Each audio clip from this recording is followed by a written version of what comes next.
J'ai testé Lynxia pendant 2 ans. C'est top sur le papier, mais est-ce que ça ne cache rien derrière? Je vais te donner mon avis en sachant que j'ai 2 contrats d'assurance vie chez eux, un Lynxia Avenir 2, un Lynxia Spirit 2 et je vais même te montrer mes contrats de l'intérieur. Donc on est parti sur mon écran, tout d'abord pour voir les points forts, les points faibles. Ensuite on ira directement sur mes contrats et j'ai même préparé un comparatif de Lynxia face à d'autres concurrents comme des Yomoni, des Evolution Vie, etc.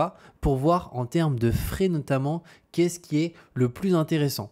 Alors tout d'abord Lynxia, on va voir les points forts puis la partie points faibles.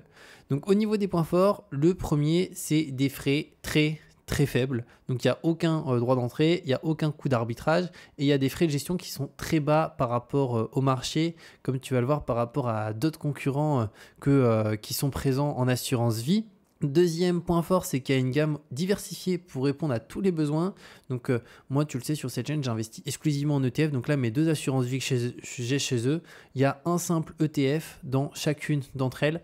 Rien d'autre, pas de fonds qui sont gorgés de frais, etc. J'évite au maximum. Et d'ailleurs, c'est un point important que je vais te partager un petit peu après sur Lynxia. Troisième élément, service client réactif. Donc si on a besoin de quoi que ce soit, ils ont vraiment un super bon service client. Donc d'ailleurs, ils sont très bien notés sur Trustpilot. Ça fait partie des assurances vie les mieux notées. Donc ça, c'est aussi un bon point à mon sens. Quatrième élément, le choix entre une gestion libre et une gestion pilotée. Alors dans mon cas, je suis en gestion libre sur les 2 assurances vie. Et on va le voir que ça, à mon sens, la gestion libre, elle est vraiment beaucoup plus intéressante parce que même chez Lynxia, si on est en gestion pilotée, les frais, à mon sens, sont importants parce qu'ils vont prendre des frais de gestion, tout ça pour faire une sorte d'allocation d'actifs qu'on pourrait faire par soi-même. Et donc, à mon sens, voilà, je ne suis pas fan du tout de la gestion pilotée. Je préfère faire de la gestion libre où on choisit qu'est-ce qu'on met dans son assurance vie. Parce qu'en gestion pilotée, on a de fortes chances, déjà on a des frais plus importants. On a de fortes chances de se retrouver avec des fonds maison qui nous prennent 1% à 2-3% de frais par an, peu importe la performance. Donc, à mon sens, voilà, c'est quelque chose à éviter. Et de toute façon, je te partagerai même mes ETF que j'ai dans mes 2 contrats juste après. En 5e point fort, donc c'est une plateforme ergonomique et agréable. On ira de façon dessus, mais ils ont vraiment une super plateforme là-dessus. Donc ça, c'est aussi un très bon point à mon sens. On se connecte, il n'y a pas de problème de connexion, ça fonctionne bien. Si on souhaite passer à un ordre, c'est très simple. Donc ça, c'est top. Et 6e point, pour le coup, c'est si tu souhaites ouvrir une assurance vie chez Lynxia, donc je te mettrai mon lien directement de parrain ci-dessous qui te permet d'avoir un bon d'achat de 50 € Amazon qu'après tu peux dépenser sur Amazon en achetant ce que tu souhaites, en sachant que c'est une offre que quand on a un parrain chez Lynxia. Donc moi, je peux être ton parrain. Donc si tu souhaites ouvrir un contrat, que ce soit Lynxia Avenir 2 ou Spirit 2, tu auras une carte cadeau offerte, en sachant que si tu vas sur le site de Lynxia, tu as rien d'offert du tout directement. Mais reste bien jusqu'à la fin avant d'ouvrir un compte parce qu'il y a des choses qu'il faut savoir que je veux vraiment te partager. Maintenant, au niveau des points faibles, il y en a un à mon sens, c'est de ne pas pouvoir bénéficier des ETF dans la gestion pilotée. Donc choisir gestion libre si on souhaite mettre des ETF. Donc ça, c'est un élément quand même à mon sens qui est pas top. C'est-à-dire que si on fait de la gestion pilotée, on se retrouve avec exclusivement des fonds qui pour le coup sont pas des fonds indiciels classiques ETF, vont être des fonds avec des frais importants.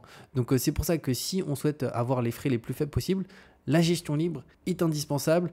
Donc même si de base tu souhaitais faire la gestion pilotée, moi franchement je te dirais que je ne peux pas donner de conseils, mais en tout cas il y a des frais. Donc pour éviter les frais, être en gestion libre c'est beaucoup mieux. Maintenant, on va voir les caractéristiques de ces 2 contrats et pourquoi dans mon cas j'en ai ouvert 2. Alors c'est parti. Pour ça, on va aller sur petit comparatif. Alors dans mon cas, j'ai commencé par ouvrir Avenir 2 puis Spirit 2. Alors, premièrement, là, j'ai mis un peu les concurrents qu'on a en face. Alors, on a Darjeeling, donc c'est anciennement Darjeeling, maintenant ça s'appelle Placement Direct Vie. On a Evolution Vie, on a Lynxia Spirit 2, Lynxia Avenir 2, Boursorama Vie, Yomoni, Nalo juste ici et après Assurance Vie Lambda. Donc là, malheureusement, j'étais obligé de cacher parce que vu les notes, si je mets le nom de l'entreprise, j'ai pas envie d'avoir des problèmes avec cette vidéo. Mais concrètement, voilà, des frais hyper importants chez certaines assurances vie. Il faut savoir qu'il y a beaucoup d'assurances vie qui prennent des frais qui sont délirants. Donc il faut faire attention. Mais pour faire simple, au niveau des dépôts minimums, en général, une assurance vie, ça va autour des 300 à 500 € le dépôt pour ouvrir son contrat d'assurance vie, pour prendre date. Et ça, c'est quelque chose d'hyper intéressant à mon sens. C'est prendre date le plus rapidement pour son assurance vie. Moi, je partagerai après, mais il me semble que j'ai ouvert mon contrat en 2023 et le but, c'était de l'ouvrir le plus rapidement possible. Comme ça, même si je n'investis pas chaque mois dessus, j'ai pris date et j'aurai l'avantage fiscal au bout d'un certain temps. Donc on peut voir qu'en général c'est 500 euros, là c'est 500, Spirit 2 c'est 500 et on a Avenir 2 qui est un des contrats de chez Linksea qui est à 100 euros. Donc moi du coup j'avais ouvert mon premier contrat d'assurance vie qui était un Avenir 2, 100 euros parce que à ce moment-là j'avais pas forcément les 500 euros à déposer et j'ai ouvert quelques mois plus tard le Spirit 2 500 euros. Pourquoi? Parce qu'on va voir que c'est pas forcément les mêmes produits à l'intérieur. Ensuite on a Boursorama Vie aussi, c'est raisonnable, là c'est 300 euros donc c'est pas 500 euros. Et après Yomoni c'est 1000 et Nalo c'est 1000. Après, on passe aux frais de versement. Donc là, on peut voir que les frais de versement sur les 5 acteurs, ils sont de 0. Et après, par contre, assurance vie lambda, souvent, ils prennent des frais autour des 1%. Typiquement, dans une banque traditionnelle, si on va chez BNP Paribas, Société Générale, directement voir son banquier, en général, il y a 1% de frais directement juste pour déposer de l'argent. C'est ne serait-ce que pour le déposer. Ensuite, les droits de garde, alors là, ils sont gratuits chez ces 5 acteurs. Donc, c'est-à-dire que si tu as 50 000 euros sur le compte, 100 000 euros, 200 000, peu importe, ils ne vont pas te prendre de frais par an pour garder l'argent. Donc, ça aussi, c'est un des points qu'il faut vérifier au sein des assurances vie. Parce que pas mal d'acteurs prennent des frais là-dessus. Et après, c'est le nombre d'unités de compte. Alors là, c'est hyper important parce qu'on va voir qu'est-ce qu'on va pouvoir acheter à l'intérieur de son assurance vie. Si on prend l'exemple de placement direct vie, on peut voir qu'il y a des unités de compte, il y en a 1300, il y a 54 trackers, donc 54 ETF, ce qui est vraiment pas mal. Il y a 13 SCPI. Ensuite, si on regarde un petit peu la suite, la performance des fonds euros, il y a aussi des fonds euros. Alors moi, j'investis pas en fonds euros, mais sache qu'en assurance vie, tu peux aussi prendre des fonds euros. Et après, là, pour l'exemple, c'est intéressant aussi. On peut voir qu'ils prennent des frais de gestion. Donc ça, c'est en unité de compte. Donc on est à 0,50%. Et c'est 0,80% sur les trackers et actions. Donc ça aussi, c'est des petites lignes à bien vérifier. C'est que des fois, ils prennent de manière générale unité de compte, c'est 0,50%. Et très souvent, on se dit, unité de compte, il y a les ETF dedans. Non, il n'y a pas les trackers. Et donc là, tracker 0,80. Donc là, c'est déjà beaucoup moins intéressant. Donc dans mon cas, moi, ça, je l'ai annulé directement. Parce que rien que là, les frais sont trop importants à mon sens. Même s'il y a pas mal d'ETF, il y a des frais trop importants. Ensuite, on a Évolution Vie, donc là c'est 500 euros de dépôt. Là, il n'y a pas d'ETF, donc à mon sens, il n'y a que des unités de compte, donc avec des trucs gorgés de frais, donc ça ne m'intéresse pas. Les frais sont à 0,60, donc voilà, c'est pas très élevé, c'est correct pour une assurance vie. Mais par contre, voilà, il n'y a pas, à mon sens, il n'y a pas d'ETF, donc c'est dommage. Ensuite, on a Spirit 2. Alors, Spirit 2, pour moi, aujourd'hui, c'est le meilleur contrat qu'il y a sur le marché en termes d'assurance vie. D'ailleurs, si vous n'êtes pas d'accord, n'hésitez pas à le mettre en commentaire et à me dire quel contrat est meilleur sur les différents points, le dépôt, les frais, etc., le nombre d'ETF. Et ici, on a 550 unités de compte, on a 38 ETF, on a 31 SCPI, on a 111 titres vifs. Alors, titres vifs, c'est quoi? C'est des actions individuelles.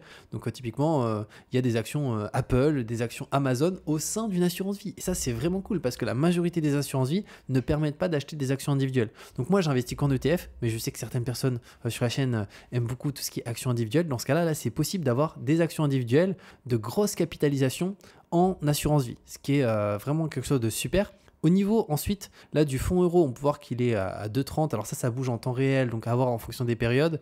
Les frais de gestion unité de compte, très faibles, 0,50%. Là que ce soit la partie titre vif, tracker, unité de compte. Donc ça c'est vraiment bien. Frais d'arbitrage, 0. Mode de gestion, gestion libre ou pilotée. Donc voilà, moi je suis en gestion libre chez Spirit 2. Après on a Avenir 2.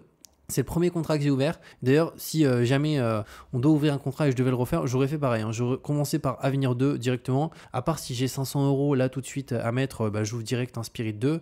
Mais Avenir 2 est très bien parce que notamment au niveau des ETF, il y a même plus de choix bizarrement que Spirit 2. C'est-à-dire que là, on a 81 ETF versus 38 ici. Donc on a plus de choix d'ETF. Par contre, on n'a pas de titre vif. Donc si on souhaite des actions individuelles, là, il vaut mieux se mettre sur Spirit 2. Et la différence, à mon sens, c'est plus là, c'est au niveau des frais. Il y a 0,10% de frais de plus que ici où on a 0,50. Donc sur le long terme, ça peut faire une petite différence. Donc Spirit 2 là-dessus est plus intéressant en termes de frais. Là, c'est un petit peu moins intéressant, mais 0,60, ça reste quand même des frais très très faibles à ce niveau-là.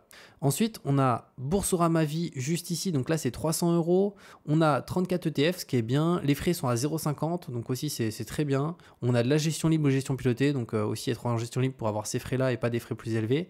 Et après, on a Yomoni Nalo. Alors, Yomoni, pour le coup, là, en fait, c'est de la gestion pilotée exclusivement. Donc, moi, je l'enlève directement de la liste. Il n'y a pas de gestion libre. Ici, il n'y a pas de gestion libre non plus. Ce qui fait qu'au niveau des frais, au minimum, on est à 1,60. Donc là, à mon sens, voilà, ça n'a plus de sens. Et pour Nalo, on est au minimum à 0,85 jusqu'à 1,65. Ça dépend du profil, etc. Et après, voilà, c'est aussi de la gestion pilotée. C'est dommage que Yomoney, pour l'instant, ne propose pas de la gestion libre parce que c'est un outil qui est, voilà, qui est bien noté. Mais à mon sens, le fait qu'il n'y ait que de la gestion pilotée et pas de gestion libre, ça fait que les frais sont beaucoup trop élevés. Et donc voilà par rapport à ça. Et Linksea d'ailleurs, que vous ouvrez juste un contrat à Spirit 2 ou Avenir 2, dans tous les cas, de toute façon, c'est le même processus d'inscription et on peut ouvrir un Avenir 2 et un mois plus tard, ouvrir un Spirit ou inversement. C'est quelque chose qui est possible. Et de toute manière, comme je l'ai dit, je vous mettrai aussi le lien sous cette vidéo pour que vous ayez une carte cadeau offerte de 50 € offert. Donc directement. Donc ça, c'est vraiment cool. C'est une carte cadeau qui est Amazon. Donc après, sur Amazon, vous pouvez acheter ce que vous voulez d'une valeur de 50 € ou en plusieurs achats. Donc c'est toujours sympa. Donc voilà par rapport à ça. Maintenant, ce qu'on va faire, c'est qu'on va aller sur mes contrats. Alors moi, j'ai ouvert 2 contrats. Comme j'ai dit, Spirit 2. Donc j'ai ouvert avec les minimums à chaque fois. 500 € Spirit 2, Avenir 2. J'ai ouvert... Ah non, j'avais mis 100 €, mais j'avais remis 100 € visiblement. Parce qu'ils me disent 49 €, donc j'ai mis 200 € dessus. Et le but, c'était vraiment de prendre date, parce que moi, c'est plus par rapport à l'avantage fiscal au bout d'un certain nombre d'années, plutôt que directement le fait d'investir de manière mensuelle sur l'assurance vie. Je trouve que c'est plus pertinent d'investir en PEA que d'investir en assurance vie, parce qu'on va avoir un petit peu moins de frais. Par contre, prendre date, pour le coup, ça coûte vraiment pas cher. C'est un contrat, et le contrat, en plus, l'argent qu'on dépose, c'est pas de l'argent perdu, c'est de l'argent qui est investi. Donc c'est pour ça que moi, j'en ai ouvert 2. Et d'ailleurs, ils sont sur des assureurs différents. Il y en a un qui est sur Generali et l'autre, il me semble, je crois que voilà, c'est ça, il est chez Spirica. Donc là, je crois sur Avenir ici, c'est Generali derrière. Donc voilà par rapport à ça. Et maintenant, si on va dans les détails, alors là, on est pour l'exemple sur le contrat ici Spirit 2.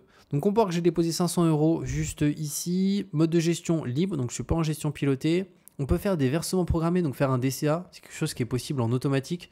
Moi, comme j'ai dit, je n'ai pas fait, je voulais juste ouvrir mon contrat. Un petit peu plus bas, fonds action. Bon, je ne sais pas pourquoi il y a du fonds euro ici, mais bon, il n'y a qu'un euro, c'est pas très grave. Mais voilà, tout est en fonds action, tout est en titre. Et pour vous partager, c'est sur quel ETF que je me suis mis. Donc c'est un Amundi MSCI World très classique, voilà, qui est capitalisant. Alors je sais pas pourquoi j'ai pas pris un S&P 500. Alors voilà, j'ai pas pris des S&P 500, d'habitude je prends plus S&P 500. Mais là voilà, on peut voir à peu près le nombre de parts juste ici, là plus ou moins value latente. Alors moi de toute façon c'est pas c'est pas très important que l'action en plus-value ou moins-value. De toute manière c'est voilà pour que le contrat soit ouvert et après on verra de toute façon sur le long terme. Donc ça c'est pour directement le contrat ici qui est un Spirit 2, donc qui est avec un ETF. Je peux voir aussi si je souhaite un peu les sous-catégories, les supports, comme j'ai dit là c'est 99% sur un ETF. Et après, on a Avenir 2 juste ici, pareil en gestion libre. Alors le niveau de risque, il l'évalue en fonction de ce qu'on a dans le portefeuille. Donc forcément, si on met du fonds euro, on a un niveau de risque qui est beaucoup plus faible. Mais on a aussi une performance qui est beaucoup plus faible directement. Donc moi, le but ici, c'était de mettre voilà, tout en action. Là, on peut voir fonds action 100% juste ici. Et là, c'est quoi? J'ai dû mettre aussi, je pense, un Word du coup. Voilà, là j'ai mis aussi un ETF Word directement. On peut se mettre ici aussi pour voir la performance. Donc là j'ai fait 21% voilà, sur le MSCI World, sachant qu'il a pas mal baissé le MSCI World quand même. Et là si je me mets sur celui-ci, on va regarder la performance. Il a fait un peu moins, 19,40, mais c'est que j'ai ouvert ce contrat, il me semble aussi un petit peu plus tard. Donc je pense que ça a pu jouer là-dessus. Et ce que j'aimerais bien partager, c'est concrètement la date d'ouverture de mon contrat. Pour le coup, tiens, dans évolution, je pense que je vais peut-être pouvoir voir l'évolution. Voilà, alors là, du coup, on peut voir quand j'ai ouvert mon contrat. Donc visiblement, j'avais déposé 100 € ici, qui avait dû être investi, puisque là, on peut voir que ça bouge. J'ai remis 100 € un petit peu après et après j'ai laissé. Donc concrètement, moi j'ai ouvert mes contrats, on peut le voir en 2023. Donc ça c'était en 2023. Ici c'était pour Avenir 2. Et donc ça a quand même bien monté, même si on a eu une petite baisse juste ici. Et après pour Spirit 2, là je vais essayer de vous partager aussi. J'ai ouvert ça quand? Donc évolution, on va attendre. Et là, on voit que d'ailleurs, on dirait que ça a beaucoup plus baissé, mais c'est parce qu'il a été ouvert plus tard. Il a été ouvert aussi en 2023, mais je pense quelques mois après. Donc là, j'ai mis 500 €, j'ai laissé tel quel. On peut voir qu'au bout d'un moment, c'est passé en négatif. Hein. Mais de toute manière, voilà, c'est pas très grave, même si ça baisse. Même là, on peut voir c'était monté à quasiment 700. On est redescendu à quasiment 560. Là, on est à 600 et quelques. Mais de toute façon, c'est du long terme par rapport à ça. Donc voilà par rapport à mon avis sur Lynxia et les choses qu'il faut savoir. Pour moi, franchement, c'est aujourd'hui la meilleure assurance vie qu'on a sur le marché. Et je trouve que le plus intéressant, c'est d'ouvrir son contrat directement comme ça. On profite de l'avantage fiscal. Et au-delà de ça, ce qui est bien, c'est que là, les ouvertures, c'est avec 100 € sur un Avenir 2 ou 500 € et on peut les investir si on souhaite en ETF. Moi, c'est ce que j'ai fait et je trouve que c'est le plus pertinent. N'hésitez pas d'ailleurs, si vous avez la moindre question, à me la mettre en commentaire. Et comme je l'ai dit, je vous mets aussi le lien de cette vidéo pour que vous ayez une carte cadeau offerte de 50 € chez Amazon lorsque vous ouvrez votre contrat. Parce que si vous allez sur le site de Lynxia, vous n'aurez pas du tout de carte cadeau Amazon offert. Donc n'hésitez pas à en profiter et on se retrouve de toute manière très bientôt pour de nouvelles vidéos.